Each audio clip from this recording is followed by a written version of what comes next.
On the 6th of May 1935, King George V celebrated his Silver Jubilee.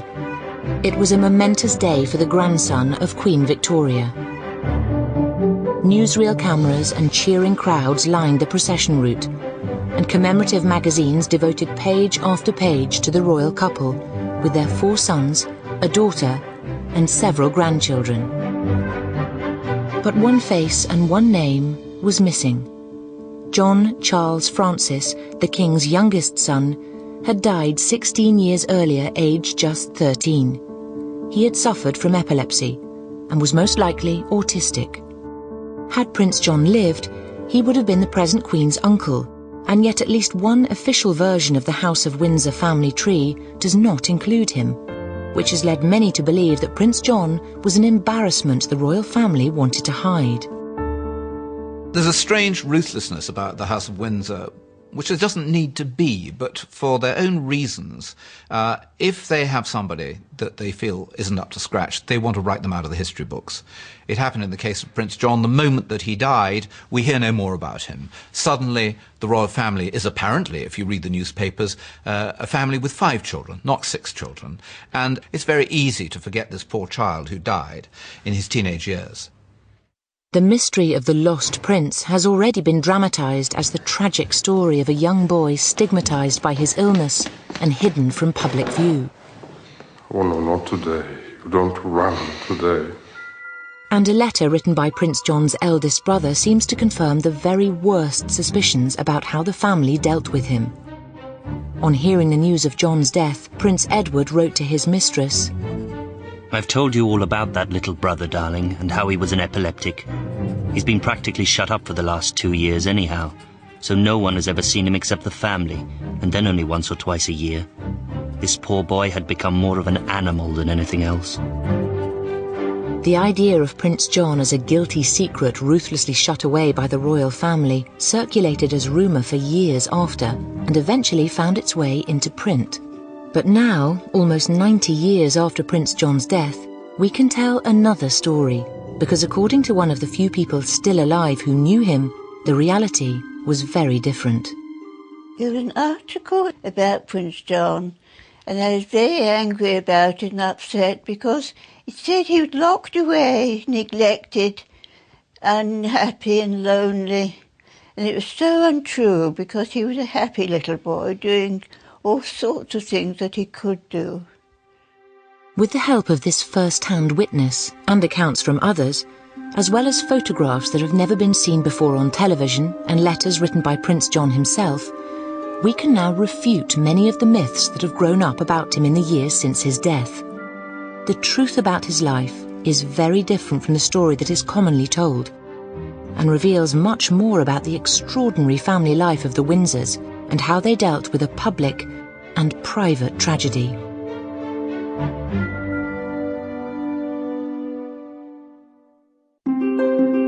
For almost 80 years, Prince John was scarcely mentioned in histories of the royal family.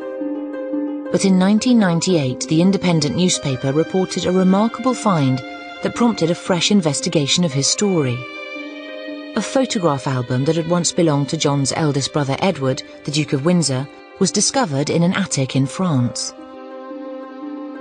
In amongst the hundreds of previously unseen pictures of the royal family were these striking images of an unfamiliar small boy. It was this news story that sparked the imagination of television writer and director Stephen Polyarkov. I saw this photo, front page of The Independent, in February 1998. And it just was a very haunting picture, this face staring out, and the lost prince of the House of Windsor. As soon as I saw this, I thought, well, this is an amazing story, but it took me a long, long time to write The Lost Prince because there was nothing absolutely anywhere about this boy in books. You know, everything had to be found from tiny little fragments. Nevertheless, I think a fairly consistent portrait emerges of somebody that was very lovable. He was obviously rather delightful, but different. The silly man's got food stuck in his beard. Yeah. You can make the food you don't like disappear, can't you? Johnny, it's time for you to sit down now. As well as highlighting Prince John's charm, Stephen Polyakov's film also showed how his parents shut him away as soon as they learned he had developed epilepsy, at the age of 4. No visitors at all must be allowed to see him, for their sake and his. Is that any visitor at all, is it, Mum? Yes. But since The Lost Prince was made, it has become clear that John was not completely shut away. We now know that he did see visitors, and even formed friendships despite his problems. One of those childhood friends was Elsie Hollingsworth. She knew Prince John during the last 2 years of his life. Elsie is now 99 years old, but still remembers him vividly. He was thin, quite tall for his age. Had rather a lost look on his face, I always thought, rather a bit vacant. My mother had a gramophone. He liked to go and listen to the music.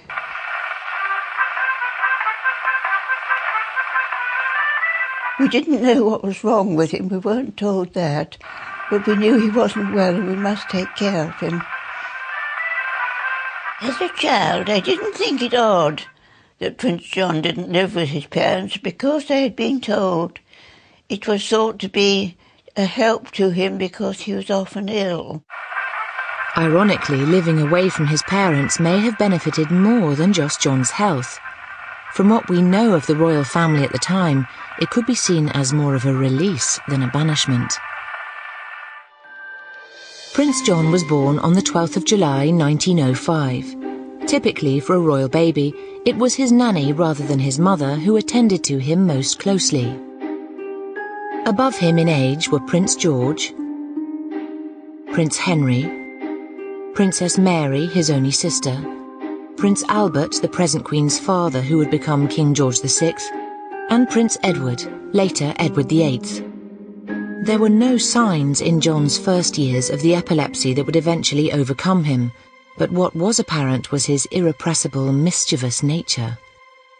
The great thing about John before the epilepsy really bit in was he was a very naughty boy. He was called the Imp, and he loved practical jokes. He put glue on door handles. He put pins on seats. He once famously referred to his father as ugly old man. On another occasion, he used his sister Mary's paint box to make himself up like a Red Indian, and ran whooping into the dining room where his parents were entertaining. A visiting journalist later described John as the family jester. But endearing as it may have been, this was not how children were expected to behave at court. Prince John was part of an extraordinary royal dynasty.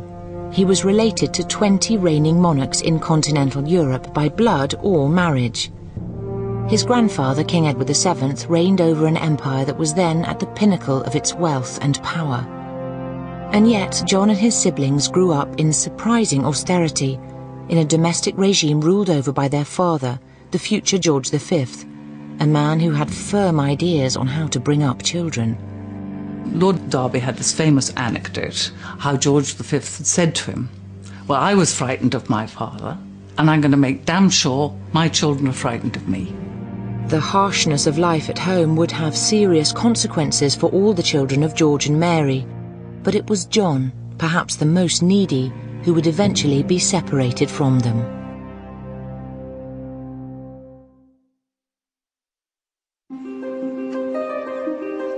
The path of Prince John's life would be eventually determined by his epilepsy, which was first diagnosed when he was 4.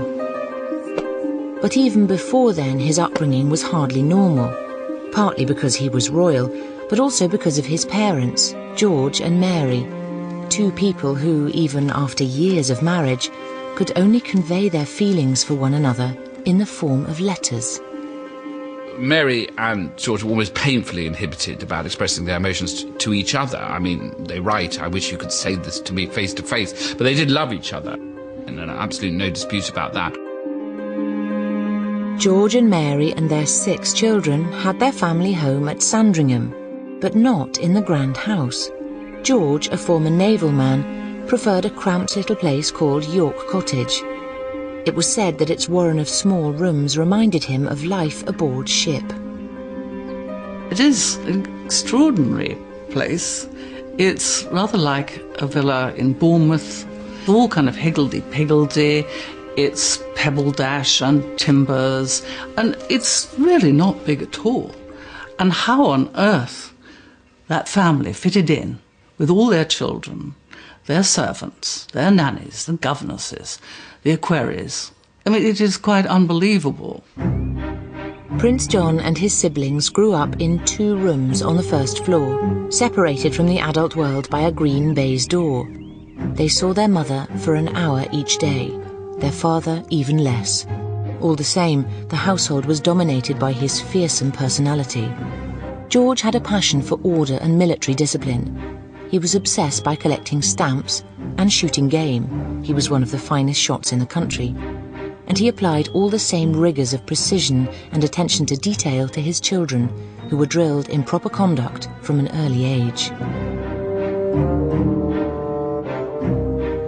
George also had an explosive temper. Well, he was gruff, and he was liable to tell you off quite unexpected, and one could think very small misdemeanours. One had to be fairly quiet as a little boy. I remember he barked very loudly indeed when I sneezed once, and he was tremendously cross at the notion that somebody would risk having a cold round about him. And I was bustled out. George was undoubtedly a bullying and disciplinarian father, and particularly for his sons, he did give them hell, because he was constantly setting certain ridiculous standards in turnout, in dress, in behaviour. He didn't mean to be cruel, but it offended him if in any way they slipped below what he felt to be the immutable essential standards for members of the royal family, above all for future kings. Although the elder sons were evidently cowed into conforming, it would appear from John's expression as he's supposed to be practicing drill that he remained insubordinate and unafraid. As much as George was an overbearing father, Mary seems to have been unusually detached in her relationships with her children. As a young woman, she had cultivated a formal reserve to disguise her shyness, but it made her a less than ideal mother. She went through life in a kind of psychological suit of armour, which prevented her ever demonstrating the real warmth and capacity for love which she did have within her. And I think to her children, she must have seemed a very distant figure. And as a dutiful royal wife, she deferred to her husband in every way, at some cost to her children and herself. She didn't perhaps protect the children from his rages and his severity as much as she should have. He really was quite bad at times. There's stories of how he shouted so much at her over the dinner table or lunch table that she just got up in silent protest.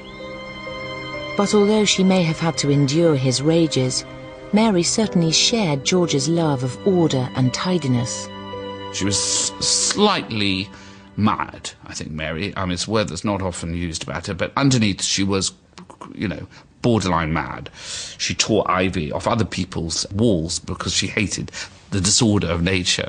Now, that's quite a strange thing to do. So we're talking about a ferocious little king, very small in stature, shouting, and a restless, caged energy in Mary, and somebody who was not normal, even for the royal family. Looking back, Prince Edward remembered his childhood as wretched, and there's little doubt that the corresponding stresses of a disciplinarian father and a distant mother had terrible consequences for the royal children in later life. The Prince of Wales did have the most extravagant wish to be slim, almost, one might say, to the point of bulimia. He was haunted by this belief that he was getting fat for no possible reason. George's second son, Prince Albert, had to endure corrections to what were seen as his physical faults. His legs were put in metal splints to straighten his knock knees, and although naturally left-handed, he was forced to use his right, which may even have caused the stammer that he struggled with all his adult life. At a time when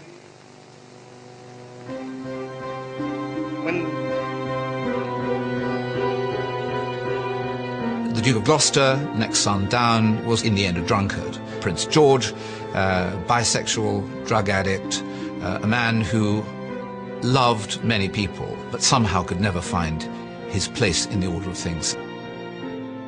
But Prince John escaped the strain put on his brothers, at first because he was the youngest, and later because of his epilepsy, which meant he was in the constant care of his devoted nanny, Charlotte Bill.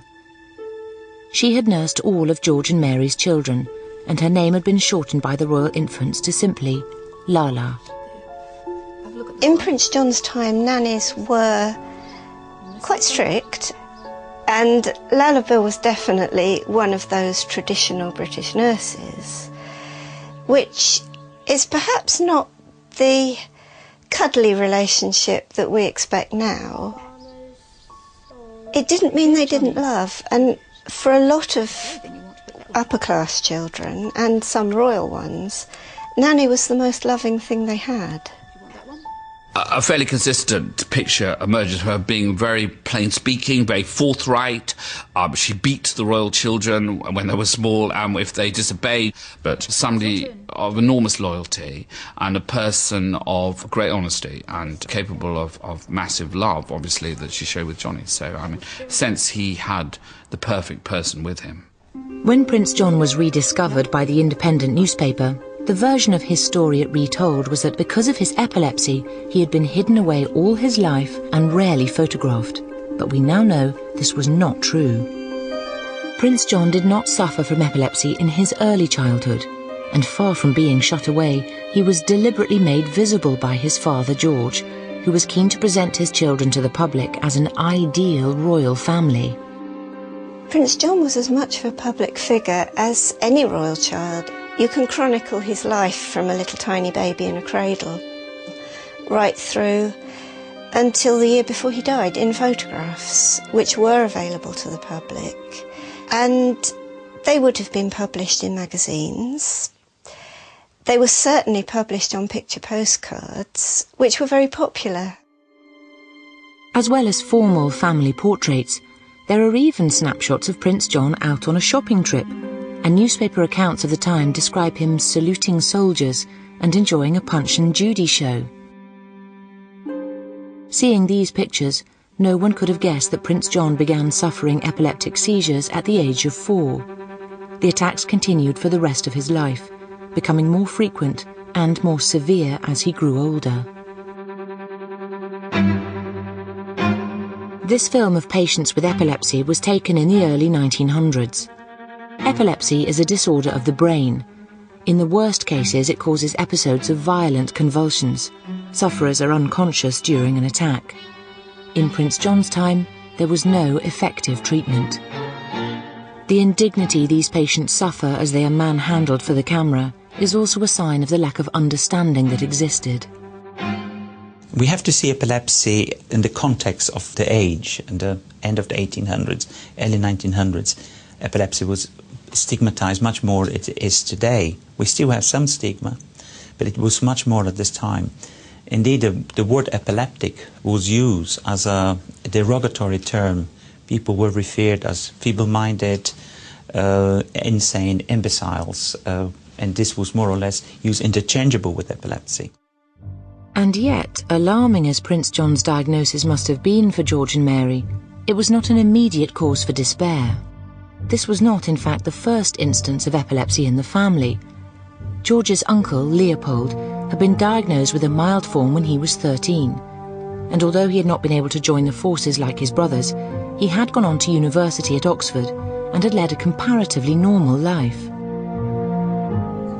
And it seems that George and Mary must have thought that John's life might not be so badly affected, because it was in the time after he was first diagnosed that he was at his most visible. When his grandfather, Edward VII, died in May 1910, Prince John watched the funeral procession in full view of the crowds, from a platform outside Marlborough House. And with his father and mother, the new King and Queen, he often found himself in the company of important guests where, to his father's frustration, he behaved with his customary impudence. The former American President Theodore Roosevelt witnessed one such incident. Toward the end of lunch, the children came in. The king was telling me about them in advance. They are all obedient except John. I don't understand it. Now you watch when he comes in. He will go straight for that cake. In came the children, and sure enough, John made a beeline for the cake. The king turned to me with an air of pride in the way the event had justified the prophecy. There, didn't I tell you so? Now listen to the way he answers me. John. What? Don't say what when I speak to you. Come here, turning to me. Didn't I tell you so? He's not obedient, and all the other children are so obedient. John had always had an untamable spirit, but it's clear from anecdotes like this that people were beginning to notice that he was different. Prince John was always described as a nice little boy by people who remembered him at Balmoral. The only thing that did strike them was that when they went for walks, he would be roped to his nurse, and the other children thought, sissy. Of course, no one outside the royal household knew Prince John was epileptic. That was kept secret until after his death.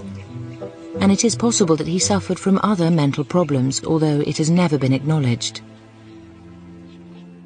Epilepsy is not really a disease on its own right. It's what we call symptom complex. It's usually part and parcel of some damage to the brain. Epilepsy and learning disabilities, for instance, they often are associated.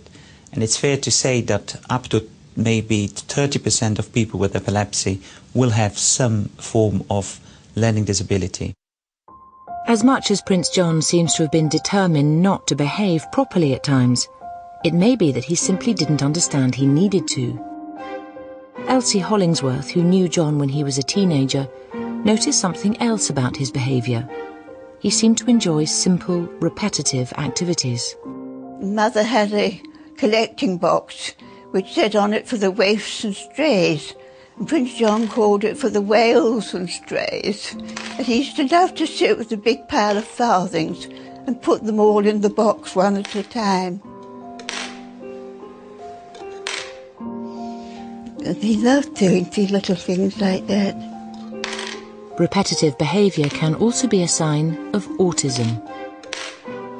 I think he was on what we would now say the autistic spectrum, and that he had semantic pragmatic disorder, which is a form of language difficulty, which doesn't mean he can't understand what is being said, doesn't mean he's shut off from the world, doesn't mean that he isn't able to empathise with other people's emotions, which is all the things that normally associated with autism, a severe form of a certain form of autism.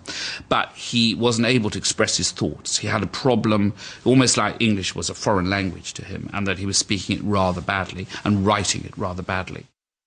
This is one of the few surviving examples of Prince John's handwriting. It once belonged to his nanny, Lala. We can't be sure how old John was when he wrote this note, but there are clues elsewhere that his educational development began to suffer as he grew older, and that this, as much as his epilepsy, would have a profound effect on his future. In May 1912, Prince John's brother George was sent away to boarding school at Broadstairs. He was nearest in age to John and his closest sibling. At 7 years old, Prince John was left as the only son still at home and still in the care of his nanny. Then, the following summer, The Times published a statement from the palace which shows that John's parents now had serious doubts about his ability to lead a normal life. When the King and Queen visited Prince Henry and Prince George at Broadstairs a few days ago, a report was published, not in the Times, that their Majesties had arranged for their youngest son, Prince John, to attend next term the school at which his elder brothers had been studying there. It is officially stated that this is entirely inaccurate. It has not been decided that Prince John shall go to school at Broadstairs at all, and it is quite certain that he will not go there next term. The decision not to send John to school was a turning point. After 1913, the direction of his life began to turn away from a conventional royal upbringing towards a more uncertain future that would eventually see him sent away to live separately from the rest of his family. And one of the most significant factors in that fateful decision would be the unexpected and terrible events that began to unfold in Europe in the summer of 1914.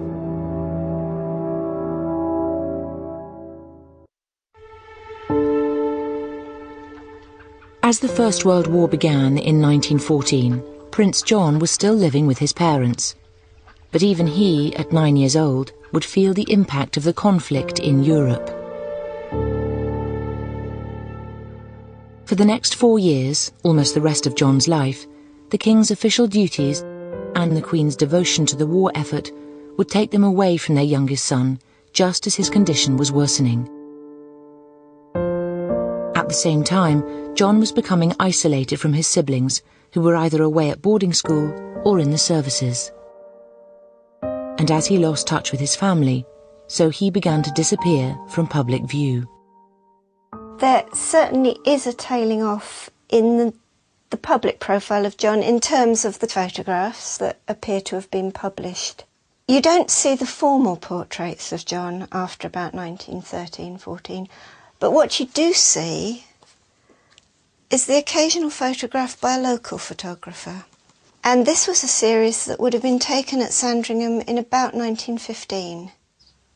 That one, I always feel that John looks slightly ill. There's a tension in the way he's holding his hands that I think might point to his not being as well as perhaps he was earlier. It is known that Prince John's epileptic seizures became more severe as he grew older, and it had always been thought that after his brothers and sister had moved away from York Cottage, he must have had a very sad and lonely existence. But it has now come to light that this was not the case, because of a life-changing decision Queen Mary took on her son's behalf.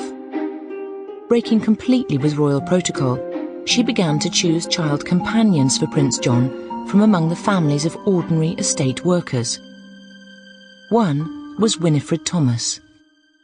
My mother went to Sandringham from Halifax because she had very bad asthma, and living in a smoky town, being the youngest of 4 children, it was thought that it would be very nice for her to go and live in the country with her aunt and uncle who lived at Sandringham. George Stratton was a groom and lived in Stable Cottage with his wife Elizabeth, or Lizzie.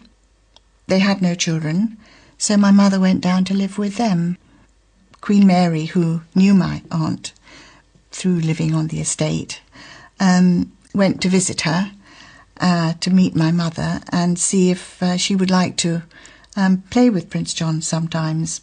And it was from that she began to know Prince John. They did exchange photographs quite frequently as gifts and sign them.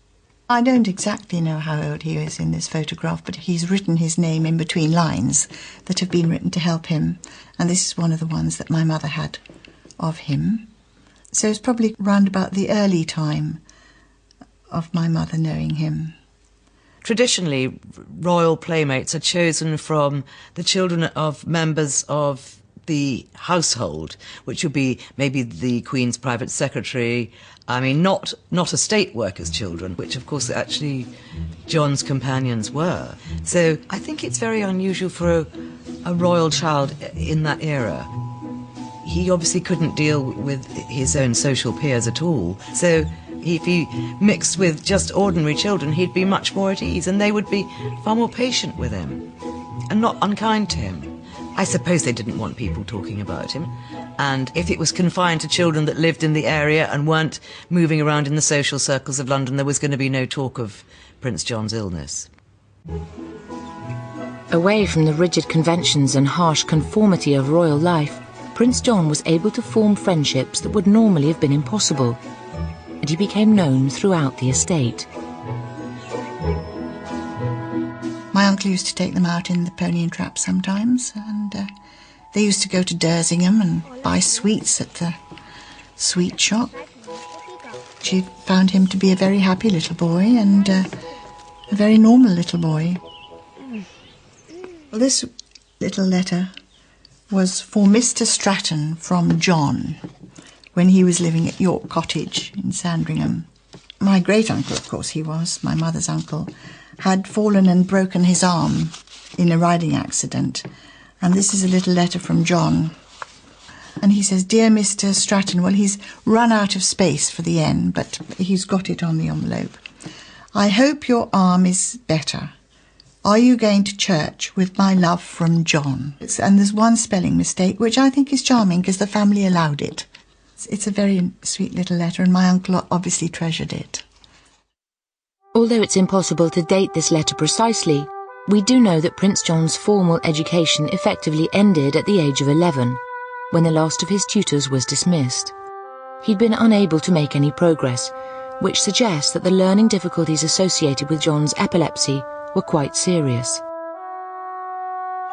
That summer, 1916, Prince John passed into the sole care of his nanny, Lala Bill.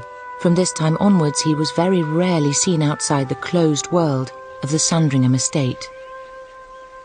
It was the fact that if he really was very low in the IQ, in what they would have called the imbecile class, that was a real problem for them because it reflected on the royal family. He could be a public embarrassment should people find out, and then they would start saying, "Oh, you know, the strain of madness in the royal family." This sort of going on in the background since the madness of King George III. So obviously they didn't want that. And then I think personally they found it difficult that they had a handicapped child. They weren't the kind of people who could cope with that. It would seem like a sort of slur on them somehow that this could happen. Having enthusiastically embraced the idea of his children as a very public royal family, there's little doubt that King George would have been especially concerned about the perception of his youngest son. King George V viewed illness as something which was inappropriate to a member of the royal family. I suspect that deep within himself, King George V felt that Prince John had failed some sort of royal test of stamina. He was letting down the family and must therefore be got out of the firing line and kept in comfortable, decent, cherished seclusion. And so, in January 1917, Prince John was sent with his nanny Lala Bill and a retinue of staff to live in the village of Wolferton. Wood Farm, his new home, is about 3 miles from York Cottage, but still within the Sandringham estate. The decision to send John to live separately is one of the most controversial moments in his story, and it has often been portrayed as a coldly callous act by his parents. They apparently thought that a more rural environment would be best for him, and certainly George and Mary were less unkind than some. What they wanted to do was do something better than most of the aristocratic families of Great Britain, who, if they had a dud child, which is what they call them, they would put them in a home. I mean, for example, the Queen Mother's family, 2 Bowes-Lyons girls were pushed into an asylum and declared dead. If you looked in Burke's Peerage, you would find that they were dead. In fact, they weren't dead. They were still alive. But families had this terrible idea that if there's something wrong with a child, you banish them. Although not institutionalised, Prince John did spend the last 2 years of his life almost exclusively at Wood Farm. But he was still making new friends, and it was at this time that he first met Elsie Hollingsworth. Her father was John's coachman. He was very kind, nice boy. We liked him. We understood that he was slow and backward and helped him. But he could do things. Once, a painter had left his ladder up against the window upstairs and went away, and Prince John saw it and climbed up it. Johnny, come down here. And I remember what an anxious time that was. We were all running round down below, afraid he'd leave go and fall off. But they got him down in the end. He thought it was very funny.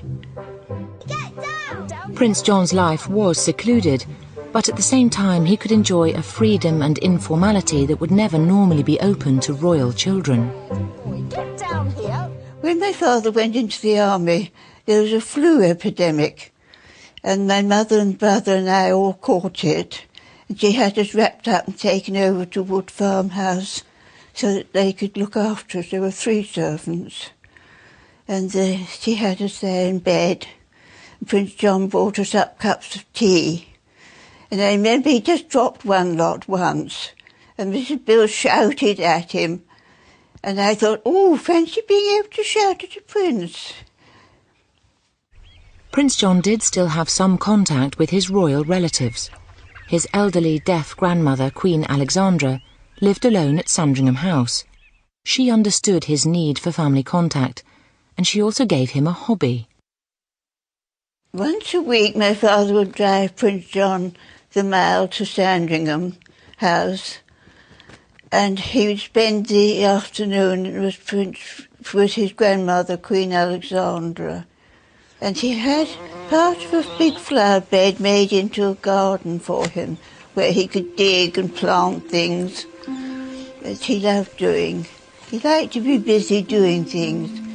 And the gardeners would then dig up the plants he'd put in and put in ones that were out to flower. So when he came the next week, they would all be in flower and he could pick them. It never occurred to him that it was odd in 1 week. Plants had grown flowers that he could be picking. He just took it for granted.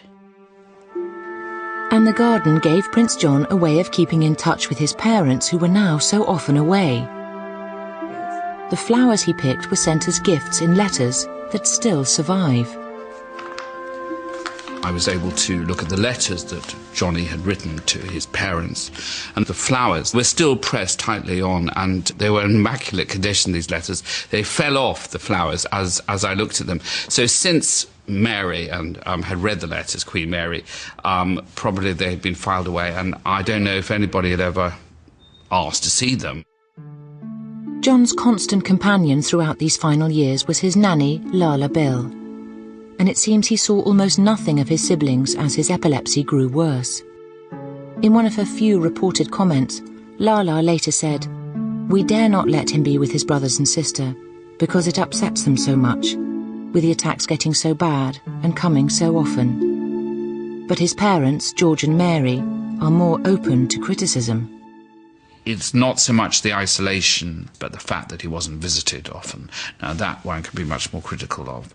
I mean, that's the poignancy of the story, that it wasn't like that he was this so disabled child that nobody could cope with it. That was not the point. He clearly remained a lovable child right to the end, but they just didn't have time for historical reasons, the First World War, and for emotional reasons, that Mary couldn't really talk to any of her children, least of all Johnny, you know.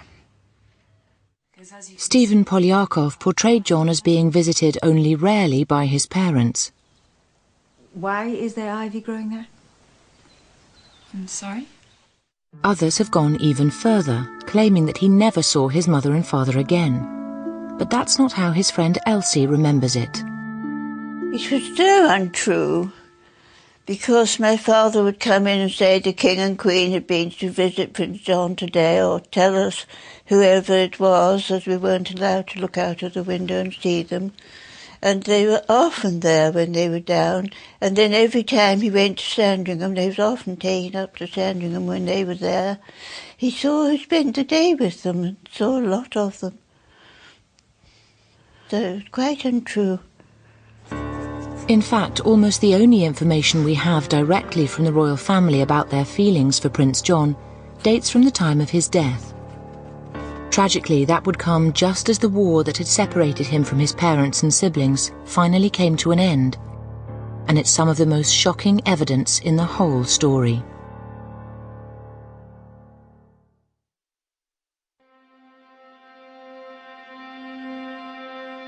Christmas 1918 was an especially festive occasion after 4 years of war.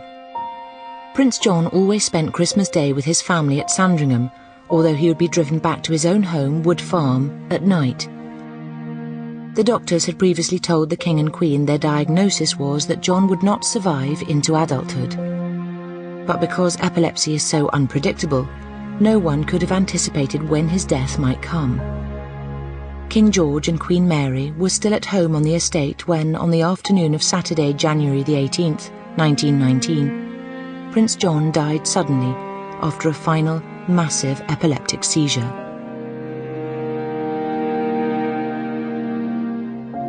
Mary wrote later that she and George arrived at Wood Farm to find Lala distraught and John lying peacefully still.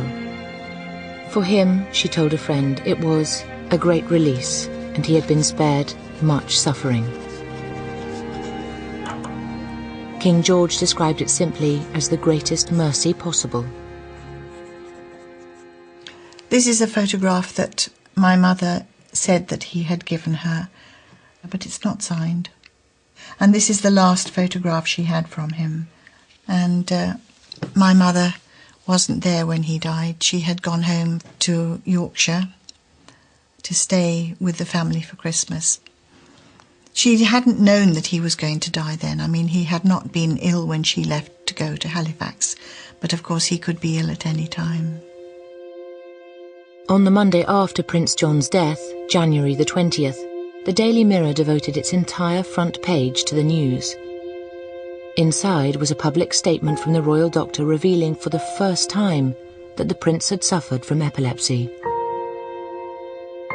The funeral at Sandringham Church the following day was purposely low-key. The King and Queen had requested a private service, but local villagers and staff from the estate still came to pay their respects. All the staff went to the funeral. It was a small church at Sandringham, but my aunt said every single person on the estate went and stood around the gates, and his grave was absolutely covered in flowers afterwards. The next day, Queen Mary went again to his grave and to Wood Farm, which was still filled with his belongings. Later, in her diary, she let slip her usual reserve, writing simply, "Missed the dear child there very much indeed." It was very moving. Suddenly see something, as emotion burst out, and the fact that she missed somebody who she'd hardly seen over the last 3 or 4 years. She loved her boy, and when he was gone, she realised how much she missed him.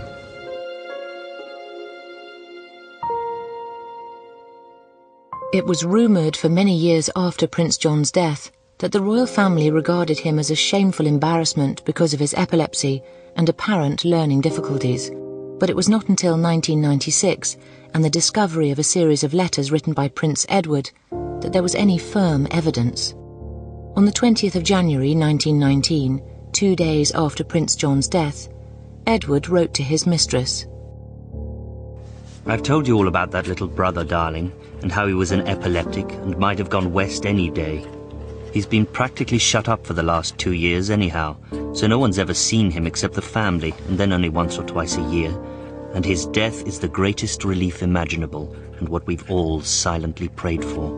But to be plunged into mourning for this is the limit just as the war is over, which cuts parties, etc. right out.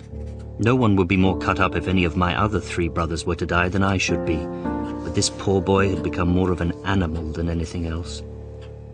It was a shocking revelation, but how much did it reflect the feelings of the rest of John's family, in particular his parents? The best clue is in another letter from Edward, this time to Queen Mary, which has never actually been seen. The Prince of Wales wrote to his mother a letter which does not survive, but which must have been of daunting insensitivity. It completely failed to take into account the fact that this was a mother who had lost a son and who was deeply grieving it. Although we don't know the content of the letter, we do know that Queen Mary's reaction forced Edward to write again, apologising for having been so cold-hearted. Edward's callousness remained a private matter for many years, but the idea of a secret weakness in the royal family took hold in the public imagination 17 years later, when John's brother Albert was about to be crowned as King George VI, and sinister gossip began to circulate. And certainly when George VI was facing his coronation, rumours were quite strong that he wouldn't be able to carry it through because he was subject to falling fits. Now, I don't think he ever was. I think that this was some part confabulating, really, Prince John's epilepsy. So the rumour was there, the knowledge was around. But in fact, historically, much of the knowledge about Prince John has been based on hearsay and rumour precisely because so few details of his life and his problems have ever been disclosed.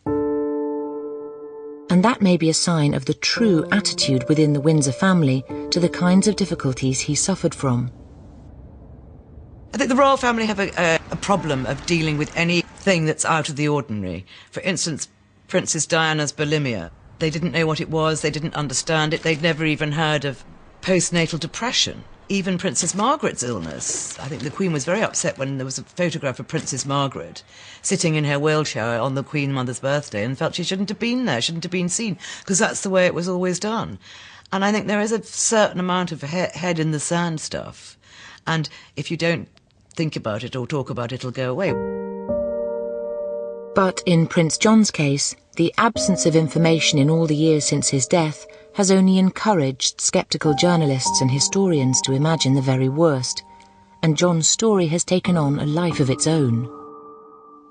The ways in which Prince John has been remembered after his death have developed, well, they have taken some quite bizarre turns, and some very cruel ones. There's one theory which says he was a sort of monster, he was too big for his age. Anyone who looks at a photograph will know that that's simply not true, but it's still repeated. One book describes how he had long hair because it couldn't be cut, and his fingernails couldn't be cut. And again, this is just ludicrous. Ultimately, Prince John has become an object of fascination because he seems to represent a dark, disturbing secret in the midst of the House of Windsor. Whether his life was an embarrassment written out of history by an anxious royal family, or a private sadness that was quietly allowed to fade from public memory, the result has been the same. He has become a semi-fictionalized figure whose life is usually portrayed either as tragedy or conspiracy. The person who was closest to him throughout his life was his nanny, Lala Bill. She remained faithfully loyal to the royal family and disclosed very little. She died in 1964 at the age of 89. Lala never married or had any children of her own, but she clearly cherished her own memories of the young prince. Until the end of her life, she kept a large photograph of him hanging over the mantelpiece. She also had a short handwritten note. It read simply, "Nanny, I love you. Johnny."